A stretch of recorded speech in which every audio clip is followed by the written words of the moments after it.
미래를 보는 창, JTB. 안녕하세요. JTB 제이입니다. 경기 회복 기대감이 살짝 꺾이는 듯한 그런 징후들이 채권 시장에서 지금 나오고 있습니다. 여러분들 다 알고 계시겠지만 델타 변이 이슈인데요. 일단 어제 미국 10년물 국채 금리를 보면은 무려 마이너스 5.8% 정도 하락을 했습니다. 요거는 이 구간을 확대를 한 거예요.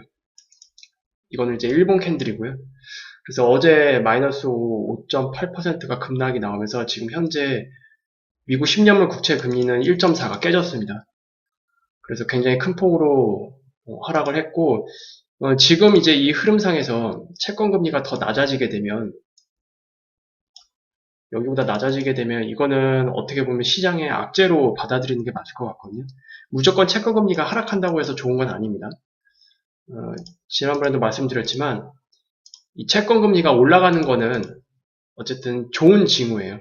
경기가 회복이 되고 인플레이션 기대감이 살아나는 거기 때문에 단지 속도 조절이 문제다라고 말씀드렸잖아요.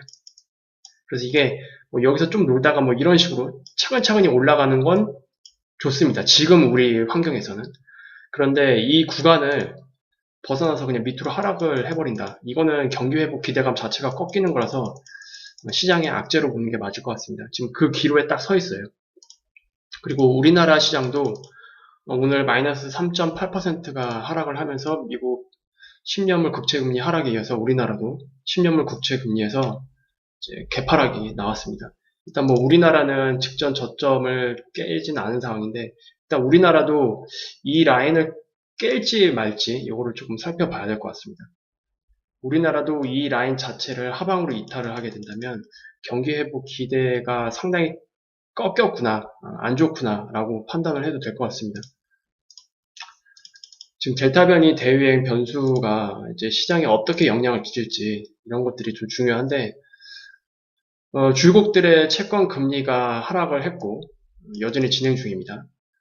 그래서 채권 시장에서는 이거 경기 회복 꺾이고 이제 인플레이션도 그럼 다시 기대가 꺾일 수밖에 없겠구나 이런 것들이 이제 금리 상황으로 지금 반영이 되고 있는 상태인데 우리나라가 어제 다시 한번 1200명대를 기록을 했잖아요. 그리고 지금 동시간 기준으로 어제 대비 확진자가 74명 정도 더 많은 상태입니다. 그러니까 어제 기록을 오늘 또 깰 수도 있는 상태예요. 우리나라 같은 경우에도. 지금이 굉장히 중요한 2분기 실적 시즌입니다. 이런 2분기 실적 시즌임에도 불구하고 코로나 대유행시 강세를 보였던 종목들 위주로 시장이 움직이기 시작했어요. 그래서 이게 시장 색깔을 바꿀지 그걸 좀 주목을 해봐야 될 것 같습니다. 어쨌든 2021년 1월부터의 시장의 가장 큰 컨셉은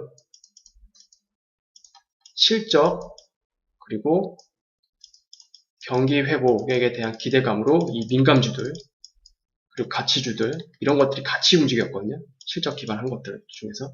근데 이런 흐름이 깨지게 되면 반대로 상반기를 이끌어왔던 종목들에서 약세가 나오고 다시 한번 코로나 대유행 시에 강세를 보였던 종목들로 테마가 옮겨갈 수도 있다는 것을 우리가 염두를 해둬야 될 것 같습니다. 그렇게 보면 이 델타 변이 이슈에 대해서 투자 관점에서 대응을 하기 위해서는 기존의 실적 기반 그리고 이제 경기 민감주 그 외에 뭐 소비주들 이런 것들 중에서 코로나 대유행 시에 약세를 보였던 종목을 가지고 계신 분들이라면 리스크 라인을 철저하게 관리를 해 주셔야 될 것 같습니다.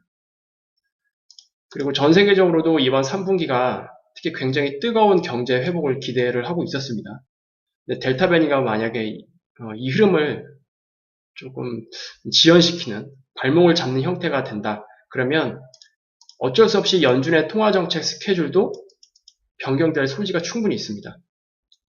원래 한국은행에서도 10월 달쯤에 금리 인상 한번 하고 그 다음에 뭐 12월이나 내년 초쯤에 또 한번 금리 인상한다고 얘기가 나왔었는데 한국은행도 마찬가지로 이 델타 변이 이슈가 국내에 많은 영향을 끼치기 시작한다라고 한다면 10월이 아니고 1차 금리 인상을 연말로 미뤄둘 가능성이 높아지지 않겠느냐 그렇게 보고 있습니다. 그리고 이제 더불어서 새벽에 내일 새벽입니다. 우리나라 시간으로 6월 FOMC 의사록이 공개가 됩니다.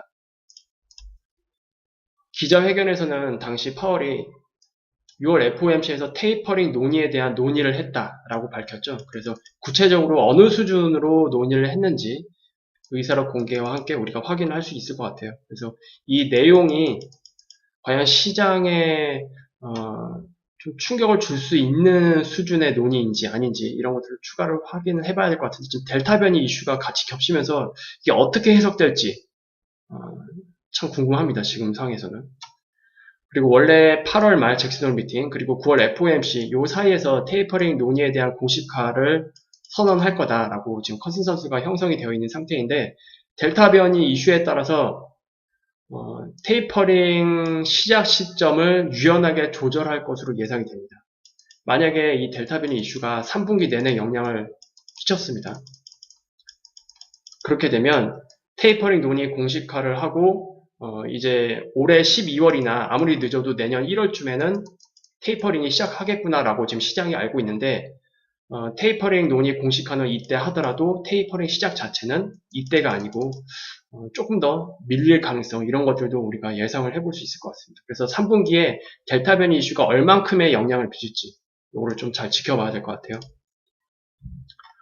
그리고 델타 변이 이슈가 확산되면서 이 변수가 가져올 시장에 대한 변화 이에 대한 대응 전략도 별도로 세워둬야 되지 않을까 그렇게 생각을 합니다.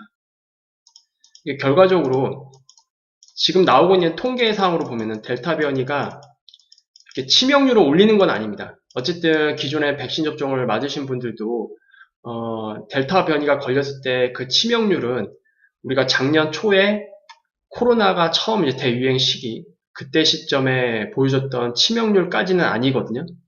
그러니까 델타 변이는 치명률 쪽으로는 뭐 심각한 문제를 발생하지 않지만 그 전염성이 굉장히 강하다라고 해석을 해야 되는데 그렇게 되면 딱 코로나 이 델타 변이 이슈로 인해서 시장 자체가 완전히 이렇게 꺾이는 게 아니고 어쨌든 치명률은 기존 상황보다는 좀 개선되어 있는 상태이니까 그리고 백신도 지금 계속 보급이 되어 있고요. 그래서 경제 활동은 하긴 하되 비대면 위주로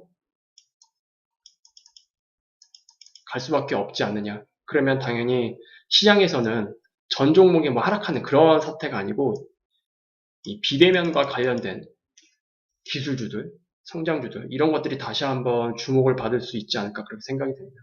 전반적인 스케줄이 조금 더 지연될 수도 있겠다.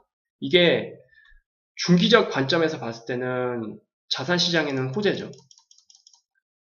왜냐하면 이 이슈가 결국 연준의 테이퍼링 시점을 뒤로 지연시키게 된다면 금리 인상도 2022년이 아니고 2023년으로 다시 밀릴 수도 있기 때문에 그러면 자산 시장에 대해서 긴축 시점이 뒤로 밀리는 거잖아요. 그리고 밀린 그 기간만큼 유동성이 투입된다는 뜻이고요. 그래서 이런 것들은 중기적 관점에서는 시장에 좀 호재로 작용하지 않을까 그렇게 생각이 됩니다. 다만 시장 색깔은 바뀔 수 있다. 그거에 대한 대응 전략은 세워놔야 된다. 이렇게 보시면 될 것 같아요. 그래서 일단 뭐 내일 6월 FOMC 의사록이 공개가 되는데 만약에 특이사항이 있으면 내일 추가적으로 영상을 올려드리도록 하겠습니다. 그래서 오늘은 이렇게 좀 간단하게 마무리 짓도록 할게요. 유익한 영상이 되셨다면 구독, 알람, 좋아요 부탁드리고요. 다음에 다시 찾아뵙도록 하겠습니다. 감사합니다.